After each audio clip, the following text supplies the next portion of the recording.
Hello and welcome to the NASDAQ Market Site. I'm Jane King, and with me is William Santana Lee, the CEO of Nightscope, which is a company that aims to make the United States the safest country in the world. So welcome. William, it's great to see you again. Good to see you again. Thanks for having us. So tell me what your company does. I mean, I know, but a lot of people may not know, so kind of explain what Nightscope is doing. Yeah, super high level. We combine artificial intelligence, robotics, and self-driving technology to build really smart eyes and ears for law enforcement officers and security guards to do their jobs more effectively.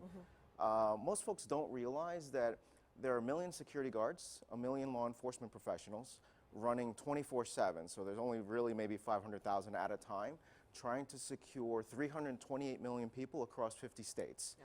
So the math actually doesn't work. There's not enough tools for them to be able to do their jobs more effectively, and we're hoping this technology is going to be able to let them actually do that. Yeah, so this is a supplement to the current security we have. We want to promote everyone. We want to give the guards a ton of capability for them to do their jobs much more effectively. Okay, so tell me what all these bots can do. Well, the first thing's simple, and the second one's a little bit more complicated. The first one is just providing a physical deterrence. So if I put a police car in front of your home, what happens? Criminal behavior changes. Everyone's just trying to get away with something. If you pull into a hospital parking lot at 4 o'clock in the morning, there's a 5-foot-tall, 400-pound machine roaming around on its own. No one's controlling it. Strobe lights going, it says security on it. Like, you're probably going to steal the car down the street and not there. So the first part is just the physical deterrence, and we've seen a lot of success thus far across the country with that. The second part gets a little complicated. The machines generate over 90 terabytes of data a year that no human could ever possibly process. We can read 1,200 license plates a minute. We can run a thermal scan of the environment. We can detect any mobile device in the area and treat it as if it was a license plate. The guards can speak through the machines as if it's a mobile PA system. So it's, again, really smart eyes and ears for them to do their jobs in a more coherent manner. Yeah. Now, how can someone invest in Nightscope? So most people don't realize that in 2012, Congress and the President changed the rules, and it's a little unique to have this conversation here at NASDAQ, to allow a private company to do a public offering and remain private. And the idea is that a lot of people would have loved to have been an investor in Apple, Google, Amazon, Microsoft before they went public. In a lot of cases, the regulations didn't allow for the vast majority of folks to invest in that. They changed the rules in 2012. In 2015, the SEC got around to enacting it.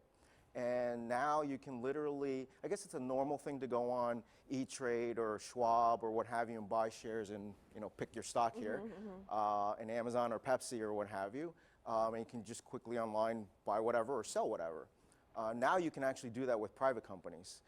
So if someone's interested in Nightscope, they can literally go to Knightscope.com, click the invest button, fill out quick couple forms, fund the transaction, and you're done. And you're done. Okay. And we go to Knightscope.com and start that whole and process. We can accept domestic and international investors except for the UK and Canada, accredited and unaccredited investors. Actually, fascinating enough, if it's less than $10,000, you can actually put it on your credit card. Okay. And we can accept up to $10 million online. Okay. And it'll just wire it from your bank account or whatever. So yeah, for checking account, wire transfer, credit card. Okay. Super simple. Okay. And then when we do a closing, almost every week or so. Then we'll issue a stock certificate from our transfer agent, Carta. Okay. And then that shareholder will have their stock certificate. Then they'll have proof that they actually own a certain amount of shares of Nightscope. Yep, okay. Before a possible public listing. Okay. All right, so we have some potential and current investors with us in the audience today. Some people will come out. Yeah, so let's open it up to who would like to be the first one to ask a question. Hello, thank you for giving us this opportunity today. I'd like to ask 2 questions. Can you describe your client base? And then can you describe what happens following a typical sale? What's the process of delivery? So we actually hold contracts in 15 states across 4 time zones. Interestingly enough, $80 billion has been invested in self-driving technology. There's over 200 companies working on it, depending on who you want to believe. And I believe no one's ever shipped anything. So no product, no revenue, no customers. I believe Nightscope's the only company in the world operating 24/7, fully autonomous across an entire nation with real customers, real product, and real revenue, 24/7 without any human intervention. And so we're pretty proud of getting the technology initially commercialized at low speeds, and we'll work our way to high speeds. By design, we focused on business to business first. So our clients are major corporations. 10 of the Fortune 1000 are clients of ours. Commercial real estate, hospitals, logistics companies, manufacturing plants. Frankly, anywhere indoors or outdoors you might see a security guard is kind of fair game. It kind of makes sense for, And then once we onboard a client, it's an interesting sell process, because if it was the chief security officer who's making a decision to replace the badging system to come in and out of a building, that's not a board discussion, the CEO's not involved, no one else is involved. He or she just make the decision and off you go. In this particular case, it gets a little unique. So we're going to have a 400-pound machine with our logo on it. It seems like every client wants to put their branding on it. In some cases, it's literally gone to the board, the CEO, the head of finance, legal, purchasing, HR, PR, marketing, because it's new, it's unique, it's cross-functional. So the selling process we've now gotten accustomed to, but there's a little bit of a learning. There's always a learning curve whenever you're an entrepreneur. And then depending on the time, it's usually up to 60 days from the signing of the contract. Right now we have a massive backlog, so we're a lot longer than 60 days. We go through and sit with the client, understand what is it that you actually are trying to accomplish, go through all the technicalities in terms of connectivity, power, routes, and what have you. Then we'll have staff show up maybe 3 to 5 days, depending on how big the location is, and then on site, and then another 3 to 5 days back at headquarters in Silicon Valley, debugging stuff, and then maybe a half day of training for the folks, and we're off to go. There we go. Okay. All right. Next question. William, assuming that the guarding industry is just one of your channels, and assuming that the top 4 companies make up around 50% market share, how or do you have a strategy for addressing below that watermark? So companies, again, not in the top 4 or 5. And if so, can you do that in a financial model that makes good sense? So as a startup, the company's 6 years old. We've tried all kinds of stuff. No one's ever done this before, so we're in uncharted territory. 80% of our sales are actually direct. Part of that is what I just mentioned, is the sale is very complicated. To make it worse, we change the software every 2 to 4 weeks. We drop new hardware every 3, 6, 9 months. It's very difficult for an outside sales team to keep up. We partnered with 2 of the 3 largest private security companies in the world. Mixed results. In a lot of cases, they're really focused on manned guarding, not really technologically astute, not really focused on customer service. In some cases they do really well, in a lot of cases not so much. So we've kind of shied away from using third parties to sell this. Now that we've learned a lot, we've operated probably nearly 1 million hours, and you can imagine the amount of work that got prior to that. And so I think the sale process probably is going to end up scaling, and one of the use of proceeds for this round is to scale up a rather large marketing and sales team. Okay. Can you tell us a little bit about how you're managing the supply chain with all the demand on the product, and also a little bit about how your adoption rate is going? Thank you. So how do we manage the supply chain? So let's set the record straight to start here. We design everything. We do all the engineering, the mechanical, electrical, software, firmware. We physically build the machines in Silicon Valley with our team. We deploy and we support them. A lot of folks are like, hey, what design firm did you use? What engineering company brought this in? Where in China did you get this built? That's not the case. We pretty much do everything. So obviously from a supply chain standpoint, we manage that ourselves. Let's see, 2/3 to 3/4 of the content is proprietary to us. So we have some reasonable control. Obviously, we don't make cameras and lasers and batteries and motors. But other than those things, we're kind of managing a tight-knit supply base, primarily U.S. focused, so we don't have any of those kind of externalities or issues. No tariff issues. No tariff issues or anything like that. And then the second part of the question was? Managing? Demand. Managing the demand. Okay, again, we've been in uncharted territory. No one's ever done this before, so we've made a lot of mistakes along the way, and we'll continue to make more mistakes and keep learning. We used to think that it was just one buyer, so we kind of learned that's not the case. We've now got this rather large pre-deployment checklist to make sure that we're matching the technology with the right customer. In a lot of cases, a major corporation might show up, oh, we have to have this technology. Well, why? Well, we have an innovation group. Okay, but why is it that you need this technology? And we really dig down on the use case, what problems do you actually have, because us selling technology just because it's a shiny object and someone's really excited about it is not a good business model. So we've started to intentionally decline business so that we get the right use cases where you actually have a crime problem. So one of our clients is experiencing 1 to 3 criminal incidents a week. Assault, theft, stolen car. It got so bad that the human guard would refuse to patrol at night. It's like, I'm not going out there. It's a healthcare facility, so you can imagine the doctors and nurses end their shift at 2 o'clock in the morning. They have to go through the minefield to get to their car. Not a great work environment. So they called us up and said, hey, can you help us? And we're a little apprehensive given what they shared with us. We put the machine there, and for the last 18 months, all the criminal incidents have gone down to zero. All the nonsense stopped. Did they renew the contract? Yes. Do we have now more healthcare facilities as clients? Yes. So part of it is just getting your foot in the door, getting some successes, and then being able to have a reference for that vertical. That's another odd behavior. So we've done really well with our first casino. So now all the conversations with the other casinos go much quicker. Yeah. We've got our first police department as a client. Then we got our second one, 19,000 more to go. We got our first 2 municipalities, another 19,000 more to go. And then you go to places where you really shouldn't be. That was one of the issues with the channel partner for the prior questions is selling into areas where we probably can't technically patrol. You didn't do your homework. They don't have an actual issue.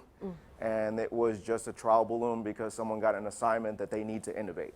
Like, that's not a good use case. I see. Okay.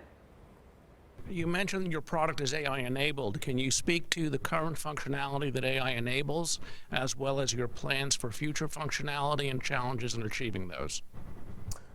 So artificial intelligence, machine learning, deep learning, a few things that we use today, and then kind of in the future. What's a good example? People detection. So I want to detect that there's a person. Kind of easy. Those algorithms exist. Shouldn't be a problem. You can't use the stuff that's out there. So we fortunately or unfortunately had to come up with our own bit. And why is that? Well, most algorithms for people detection, it's with a fixed security camera, fixed foreground, fixed background, and you're just doing pixel differentiation just to see if something changes. And that's what's basically been used in physical security.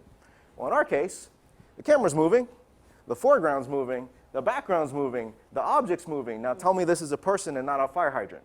And so, oh, and by the way, in the snow, in the rain, at dusk, and dawn, and all these edge cases, or not even edge cases, normal conditions. So we had to kind of build that whole thing out. Same thing applied, unfortunately or fortunately, for license plate recognition. You got to learn what the plate looks like. Now do the optical character recognition. That kind of stuff exists all over the place. You go try to apply it on our machine that moves. Well, now in some cases the robot's moving, the car's parked. Other cases the robot's stationary and the cars are moving. And it's raining and it's dusk and what have you. So we had to build all that machine learning capability in-house to be able to do that. Where we're going in the future, one thing I'm super excited about for 2020 is we got a prototype built for visible weapon detection. Someone's brandishing a weapon in an area they're not supposed to. If you think you're going to do that with software only, not a good idea if you want a robust solution.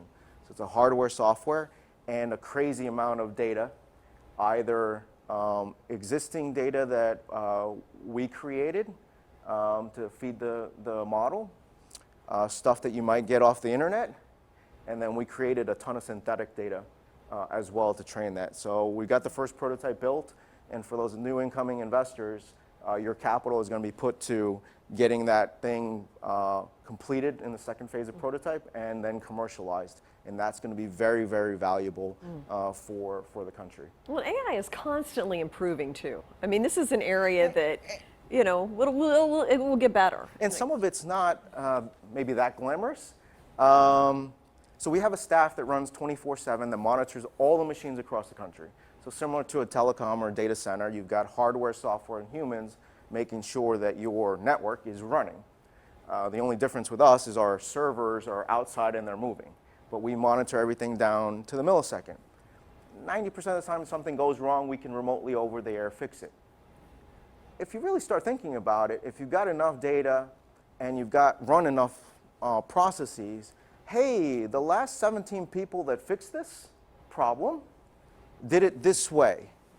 Why can't we teach the setup, the network operations center that we have, to look at that as almost a recipe? Why don't I try what the humans did 17 times and see if it fixes the problem? If it fixes the problem, then I shouldn't bother the humans. That's a kind of interesting, odd way to use AI, but that's not commercially unreasonable to be able to do that. The other is just applying it to the navigation system. In a lot of cases, we're patrolling the same area all the time, and it's going to sound silly, but seasonality. Leaves change, branches move, people don't mow their whatever lawn or cut the environment changes, and we should be able to kind of learn and predict what's going to happen in that. So probably the challenge is two things, probably compute power. I think this has already been announced or about to be announced. So Nightscope has been accepted into the Verizon 5G lab accelerator. Wow. So we're super excited for that to be happening. And so 5G is going to enable us to do some of this processing up in the cloud. One of the reasons we've had to put a lot of compute on the machine, both CPU and GPU, is because there's not enough time to go up and down to the cloud. And at $10 a gig or $5 a gig, it's not commercially reasonable to be doing the up and down to the cloud. Well, we don't know what the 5G pricing is going to look like, but in terms of technical speed, I can maybe literally offboard a lot of the stuff that we'd want to do up in the cloud and not have to put that on the machine. Interesting. Okay, I think someone else had a question. Yeah, go ahead. How do you address issues around bias and privacy? A lot of people are concerned when it comes to processing images and so on. So what are your thoughts on that? Okay, around privacy. A couple of comments. One, we're primarily operating in the public environment or public areas or on private property. So the concept of privacy really doesn't apply. We are 50 state legal. The only time we'll record audio is we make sure we have two-party consent. So if someone presses the button on the machine and the machine says, okay, is this an emergency? You say yes. It's going to connect you to whoever our client tells us to. In some cases, it could be 911. We will announce that we are recording this conversation for your safety. But other than that, we're not recording any audio conversations or the like. Probably say something slightly obnoxious that I said back in 2013 when we started the company. We had an analyst out of DC say, hey, listen, this is exactly the type of surveillance that puts people on edge. And my response then and my response today is, you know what puts people on edge? Getting shot at. I don't believe the founders of our country ever expected us to build a society where going to school, going to work, or going to a movie theater literally came with the risk of being shot or killed. That's not acceptable. And there's a fine line here for us to be thoughtful and mindful of society, but we also want to build some new technology that society can trust. And what if we turn this complete conversation upside down? What if I told you we're going to deploy this in a small city and everyone's got access to all the data? And you could literally crowdsource security. Do you want to challenge me on privacy in that regard where, let's say at a school, you should treat it as if it was sterile, meaning like a data center or a hospital. Only the parents, Only the faculty, only the students should be allowed here. If you see something from facial recognition, a mobile device, or a license plate that's not allowed or not registered to be there, you need to send an alert. And if all the students and all the faculty had access to the technology and could be able to communicate effectively with the security team very quickly, then talk to me about privacy, right? So there's ways to kind of thread the needle a little bit here. Yeah. And be mindful of what we're doing. And it's something we deal with all the time. Privacy versus security, it's ongoing, you know? Okay. Yes, go ahead. Come on up. Hi there. Can you tell me what your greatest marketing challenge will be in taking this product further? Thank you. Greatest marketing challenge. I'm not trying to be cute with the answer here. I need the capital from this financing to fund a marketing staff. You are looking at the social media intern, and that's not good. You're also looking at the head of marketing. That's not good. We've been blocking and tackling, trying to get all this stuff done. I've only got 30 employees, and doing all this stuff in-house, we really need to triple that quickly. And so, not to be funny about it, but part of the budget is to staff an actual marketing team. We know what to do. Part of it's offline, part of it's online. Some of the things that worked really well are just events. For people to come, touch, see, feel, hear. So I'm an ex-automotive executive. There's 17 million new cars sold annually, 33,000 new and used car dealerships. The industry's over 100 years old. For whatever reason, humans still need to go to the dealership, open the door, make sure it closes, right? In this case, no one's ever seen these machines up close, so they want that opportunity to do that. So actually doing events around the country can be very helpful at existing clients or new clients. Trade shows, super effective. But literally, now that we've been at this for 6 years, we've got everything working, we're at the rinse and repeat mode. Almost every issue we have in the building, we can fix with people, time, and money. We're not in, I don't know how to get from here to there. So it's literally a $50 million raise of growth capital. Ironic, you're standing under the Amazon sign, but having said that, is there an opportunity for you to leverage their existing security play, which is a combination, of course, of drones and Alexa and Ring, and their AI and data center capabilities? Maybe not picking on Amazon directly. How do we want to think about this? Maybe two comments.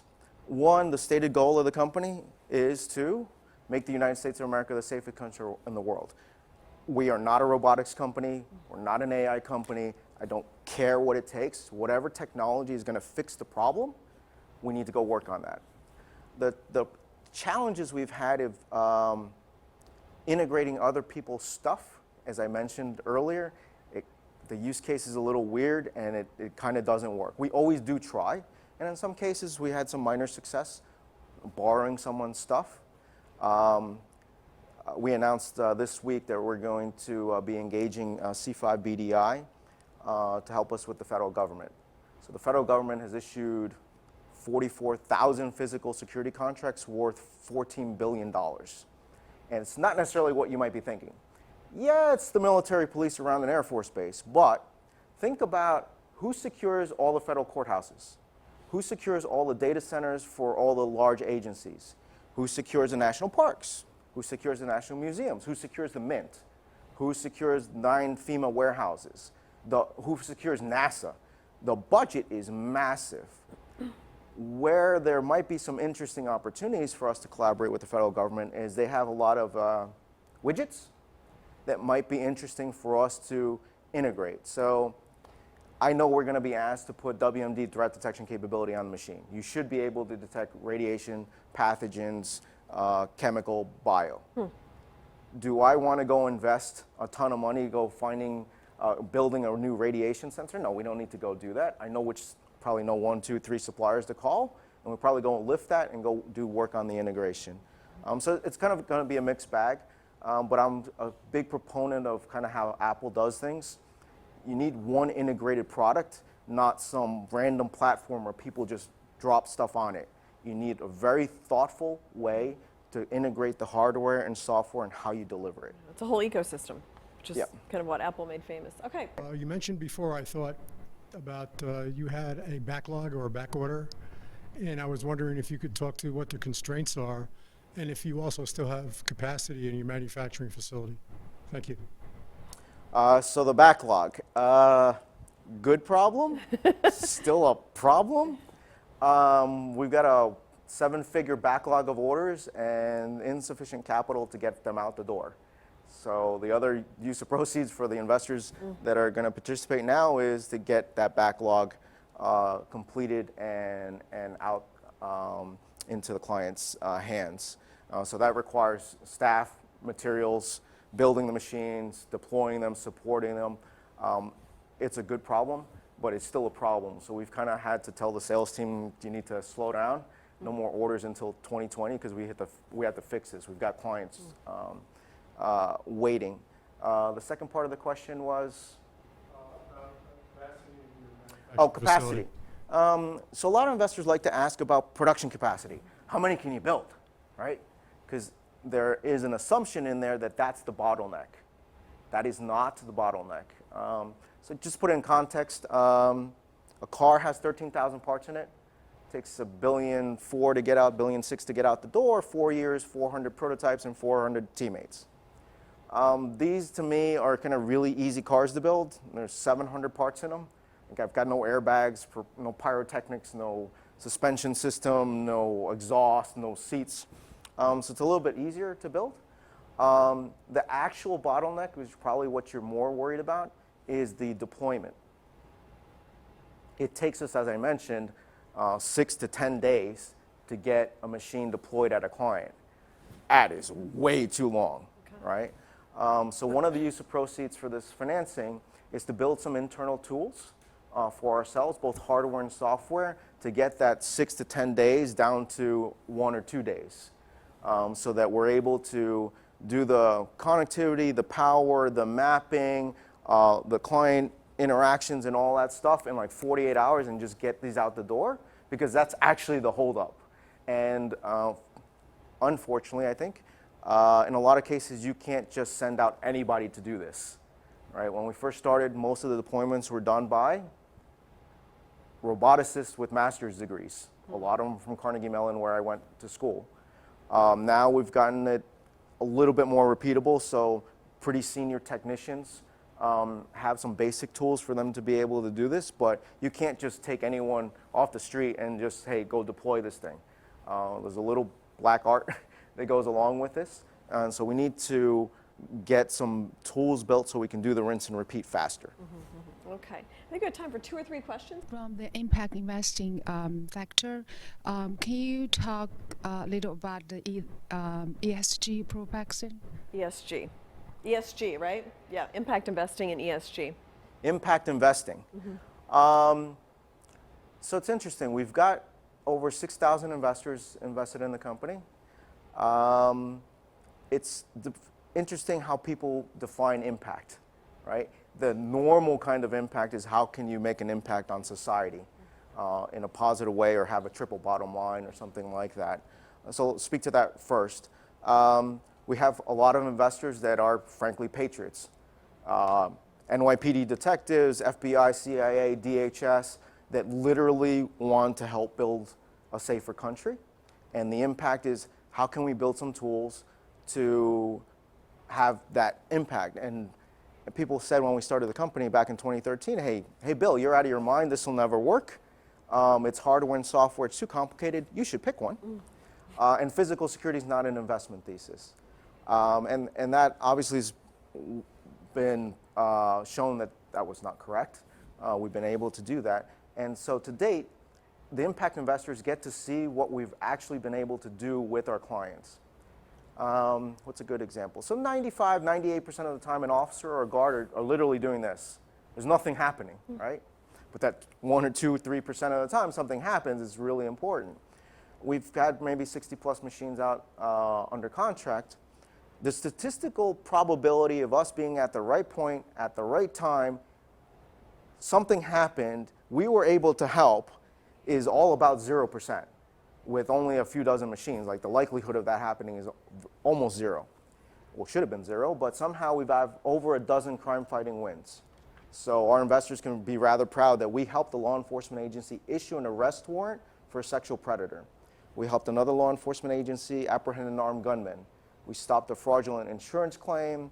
We helped a security guard apprehend a thief. We've got about a dozen of these. If you go to knightscope.com/crime, you can see all the impact that we've had. There's other ways to think about impact. So some of our investors are financial impact.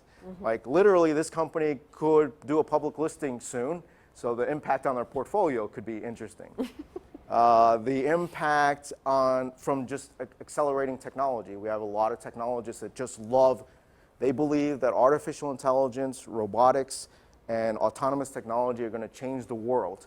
They want to do impact from a different perspective. So there's kind of different ways to answer your question, but hopefully that was helpful.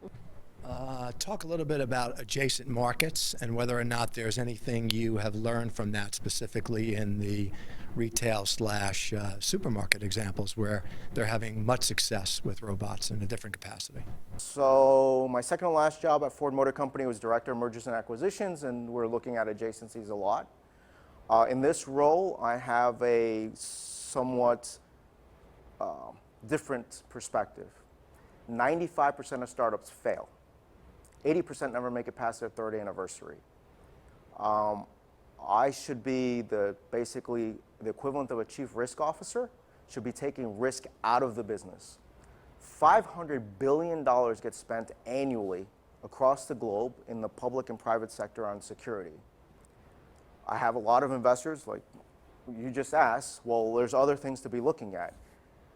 The amount of risk is not something tenable that we should be looking at, to be looking somewhere else or being distracted. And the market is massive and the opportunity is massive, so again, we shouldn't be looking elsewhere. And it's really difficult to tell that to people, and I unfortunately have to politely say no almost every single day. Hey, you guys could do mapping over here. You should go do something for grocery stores over here. You should come to Dubai. You should come to China. You should come to Sao Paulo. I'm like, listen, I've worked on 4 continents. I kind of know what it takes to actually execute and do this. That is almost 100% risk of a BTE, a business terminating event. We will fail if you take that strategy. And that's why I'm not a big fan of short-term focused capital, right? Every investor on our cap table is balance sheet driven, long-term investor, or otherwise evergreen funds. By design, there are no PE shops, no VCs, no hedge funds. Why? I don't want any shenanigans along the way. I think we've got a shot to build a $30 billion company that looks like a Northrop Grumman or a Lockheed or General Dynamics, but focused on law enforcement and security. And we need to I don't like to see this. Investors love to see the hockey stick. Every PowerPoint just shows up, and if you've never run a company, like doing this is really hard. Doing it without failing is very difficult. So we're kind of a little bit opposite. We might be some crazy entrepreneurs trying to do something a little bit wild, but we're very methodical in execution. We've raised $40 million to get to this point. Most institutional investors would have told you that most of their portfolio companies would have burned $250 million by now. Why? Because they're trying to do this. You know, how many listings have been done here recently? They're burning $1 billion a quarter, and somehow it's really smart to go fund that growth. Pass. I'm not that guy. I'm the guy who's crawl, walk, run, and we will get there. We need to be very careful because most startups fail. Great. This has been wonderful, William. Thank you so much. Thanks for doing this. And I love having the investors in and kind of getting their perspective on this. So Absolutely. Knightscope.com. Yep. Go there. You can find out more if somebody wants to participate in the next round. So Perfect. Yes, great. Thank you so much. Thank you so much. Great. And thank you. And Thanks, everybody. Thanks for doing this. And thank you as well. We'll be back.